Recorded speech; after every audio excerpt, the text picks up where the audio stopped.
Bem, deveríamos analisar alguns dos erros de relações públicas que Israel cometeu ao tentar conter a flotilha, como o influenciador que eles enviaram para um dos barcos. Onde está isso? Eu tenho aqui. Aqui tá. Oi, pessoal. É Lizzie Savetsky. Estou reportando ao vivo da flotilha de Greta, onde 44 barcos foram interceptados ontem, supostamente levando ajuda para Gaza. Vamos entrar, vou te mostrar tudo. Este é um trecho estranho num conto americano. Fievel foi recrutado pelas Brigadas Hasbara de Israel. Este é o trecho de Yacht Rock. Máquina de margarita e algumas garrafas vazias. Vamos descer, vamos ver. Certo. O que é engraçado? Devemos falar sobre aquelas garrafas vazias. Sim, vamos voltar. Vamos fazer algo tipo... Podemos dar um zoom? Isso é possível? Ok, bem, só olhe. Se você está em casa, olhe bem embaixo do nome dela, Lizzie Savetsky. E logo abaixo do braço esquerdo dela, você pode ver uma escrita em hebraico, um rótulo em hebraico no suco de laranja, ao lado da máquina de margarita. Como os passageiros da Flotilha da Liberdade Samud conseguiram suco de laranja israelense na Europa a caminho de Gaza? Como eles conseguiram isso? Um drone behaupta em Tavides. How did they get it? Like, did a drone drop it on their ship?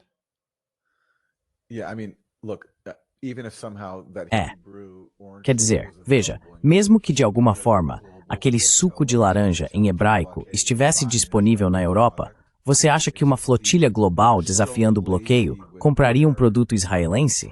É que eles são tão preguiçosos com a própria propaganda e tão cheios de direito que acham que podem simplesmente colocar um produto israelense em um barco e sair impunes. Porque também tem tanto desprezo pelo público. Acham que todo mundo é tão estúpido e tão maleável porque, sabe, tem um histórico de escapar impunes de alguns dos piores crimes da história humana. Então acho que, por que não pensariam o mesmo sobre um público global? Mas para quem tem os olhos abertos, dá para ver, e as pessoas ampliaram e mostraram, que literalmente o suco no barco está em hebraico, e eles falam sobre camisinhas e máquinas de margarita. Lá vamos nós.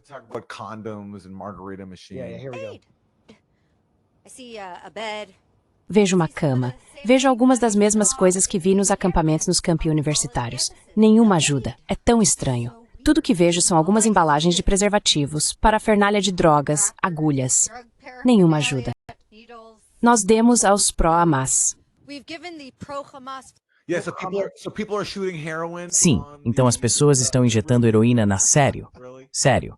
Quero dizer, isso me lembra daquele vídeo de um protesto pró-Palestina, em que havia dois caras com kefiéis no rosto, e eles gritavam, faremos o 7 de outubro 1000 vezes mais.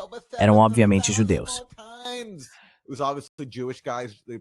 Avi, cadê meu analisor? É outro caso. Acompanhando, você sabe, os membros da flotilha atirando no mar. E olhe para o barco.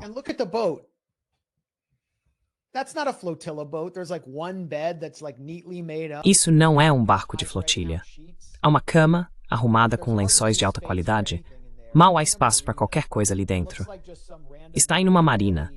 Parece um iate de lazer israelense, qualquer que pertence a um oligarca russo-israelense próximo de Netanyahu. Quero dizer, quem realmente acredita que aquele navio fazia parte da flotilha? E ela parece fazer parte da brigada de influenciadores, de que vamos falar em um segundo. Aqueles que recebem até $7.000 por postagem. Quanto ela recebeu por isso? Esse dinheiro foi bem gasto? Isso só destaca o desprezo que eles têm por todos nós.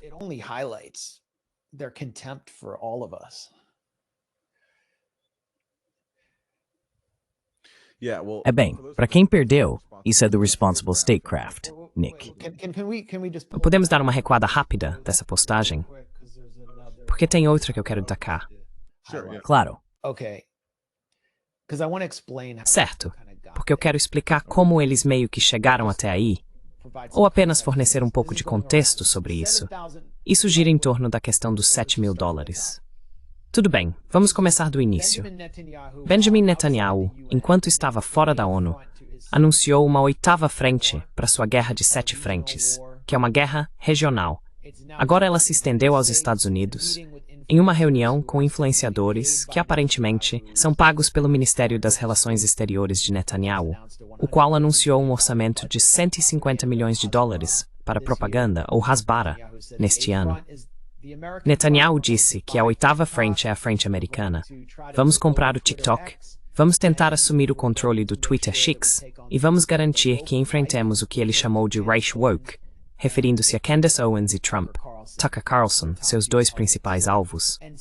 E, após essa declaração de Netanyahu, foi lançado um projeto Esther.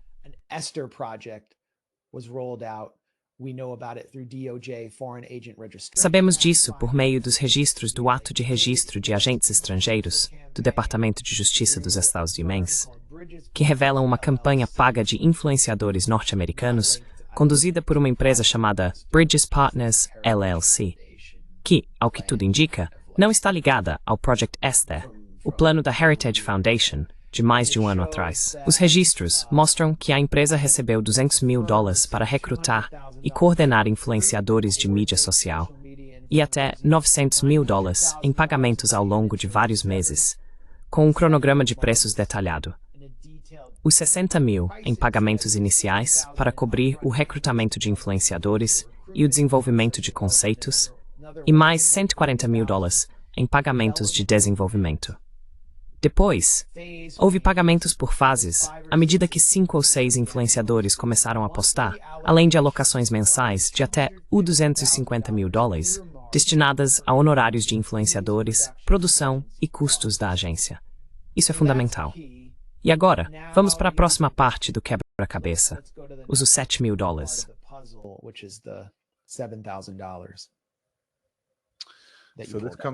Isso vem do Responsible Statecraft, que publicou documentos mostrando que Israel está pagando influenciadores os $7 mil por postagem. $7 mil.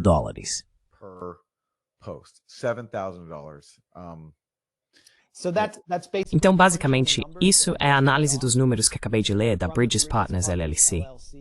No fim das contas, tudo se resume ao valor que Israel está investindo nessa campanha de influenciadores. Eles estão injetando tanto dinheiro nisso que o valor recebido por postagem varia de $6.143 aos $7.362, no limite superior.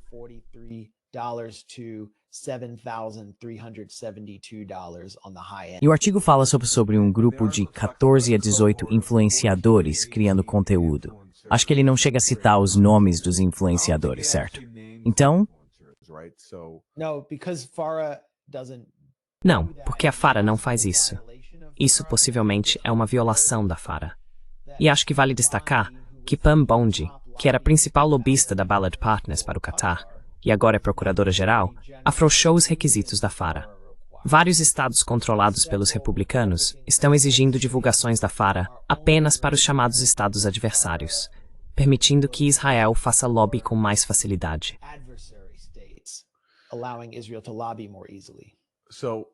Então não sabemos ao certo quem são esses 14 a 18 influenciadores, mas devemos considerar 2 possíveis, ou melhor, prováveis candidatos. 2 candidatos prováveis, e algumas das mais alienantes e repulsivas hasbarás, estão prestes a aparecer em 3, 2, 1. Imagine apoiar pessoas que iniciam guerras apenas para perdê-las. Depois choram por isso e tentam de novo. Você pode ver que os antissemitas são literalmente obcecados pelos judeus. Agora vem comigo. Enquanto os antissemitas estão acumulando ordens de despejo, os judeus estão por aí construindo negócios. Os judeus controlam todas as indústrias. Se você passasse mais tempo aprendendo com pessoas bem-sucedidas, não precisasse passar suas noites e fins de semana espalhando o ódio de uma conta anônima com uma foto de perfil de anime. Você trabalha tão duro quanto os judeus? Você faz networking como os judeus? Não, porque você está ocupado demais torcendo por um bando de terroristas mofados que cheiram a tarraxa de brinco suja. E sendo bem sincero, você só está irritado porque sua renda parece um bico. Ponto final. Como é que você vai odiar de fora do Shabat? Você nem consegue entrar.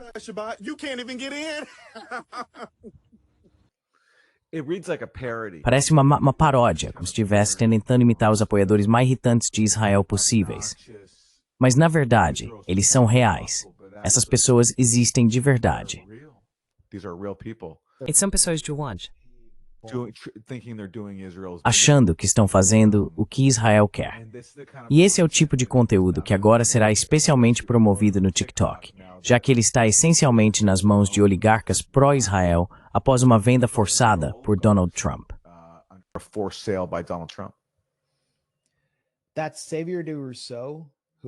Esse é o Xavier de Souza, que eu conheci porque ele era uma das figuras presentes na cúpula secreta de influenciadores dos Hamptons.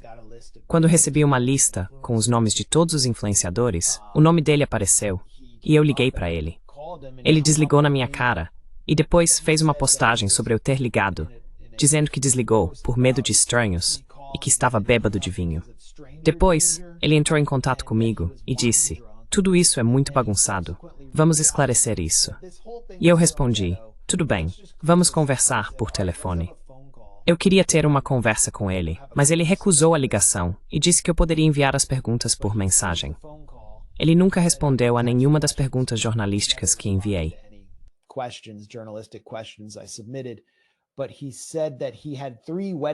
Ele disse que tinha 3 casamentos para ir e que estava na Itália, por isso não podia falar comigo ao telefone. E que estava em um barco a caminho de um casamento quando eu liguei pela primeira vez. Então, ele está... Quero dizer, como é que ele consegue bancar isso? Vá até a página dele no Instagram. Quase todos os tópicos em destaque estão relacionados ao sionismo. Ele também é considerado um influenciador conservador. Tipo, isso é realmente conservador? Aquela postagem tinha um tom conservador. E aí ele aparece ao lado da Emily Austin, que é conhecida no mundo do jornalismo esportivo e é representada por Casey Wasserman, que, aliás, é um dos principais arrecadadores de fundos pró-Israel para os democratas.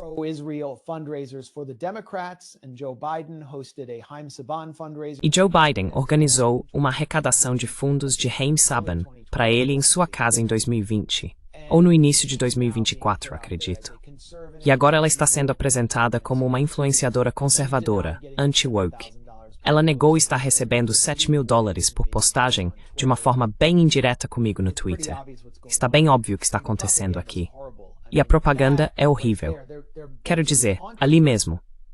Eles estão zombando das pessoas por pagarem impostos contra a vontade para Israel, dizendo que você está dando a eles um bico e que nem consegue participar do Shabat. A única reação que essa postagem vai gerar é o antissemitismo. E de propósito, é para isso que Israel está pagando. Quero dizer, não sei quem eles acham que estão conquistando com isso.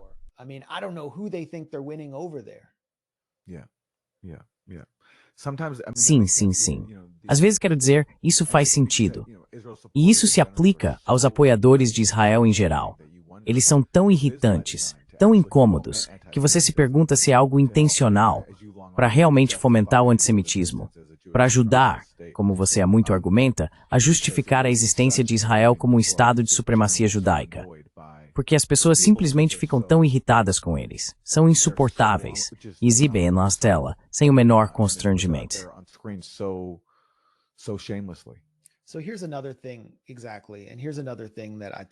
Então aqui vai outra coisa. Exatamente. E aqui está algo que acho que vale a pena destacar. Israel, quando digo Israel, refiro-me ao governo israelense. Tudo isso está registrado nos formulários de registro de agentes estrangeiros do Departamento de Justiça. Você pode ver o contrato. Acho que é um dos contratos mais chocantes que já vi em uma campanha de influência estrangeira. Israel está pagando $4,1 milhões para doutrinar americanos com realidade virtual e direcionar anúncios com geofencing a igrejas. Aqui está uma das experiências de 7 de outubro que as igrejas receberão por meio dessa campanha de $4 milhões, que vai recrutar igrejas de Denver a Las Vegas, do sul da Califórnia a Phoenix. Basicamente uma espécie de campanha ao estilo de Laranja Mecânica, para fazer as pessoas assistirem militantes do Hamas atacando Kibbutzim em 7 de outubro, ou algo assim. Kibbutzim on October 7th, or something like that. Os milhões estão sendo pagos à nova empresa do ativista conservador Chad Snitzker, a Show Faith by Works. Ela espera receber 3,25 milhões de dólares ao longo de 5 meses por meio da Havas Media. E este é apenas o primeiro pagamento.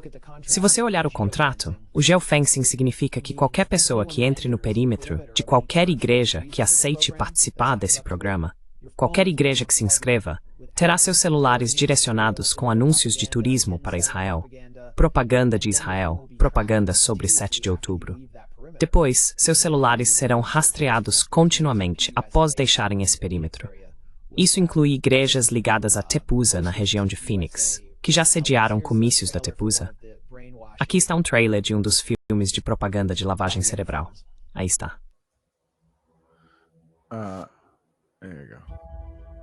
Era um dia lindo. A janela e eu podia ver o céu. E eu estou dançando enquanto caminho. Havia judeus árabes, todos estavam festejando juntos. Sim, é que todo mundo estava em Malia, na fronteira de Gaza. Tava tudo bem.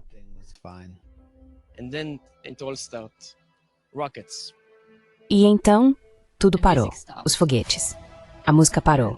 Eu não entendi até ouvir os tiros. Crianças correndo por suas vidas, pequenas cidades, a decadência de Alumim a Beeri. No Kibbutz Nirim, vidas inocentes estavam sendo tiradas. Para onde posso ir pelas vidas deles?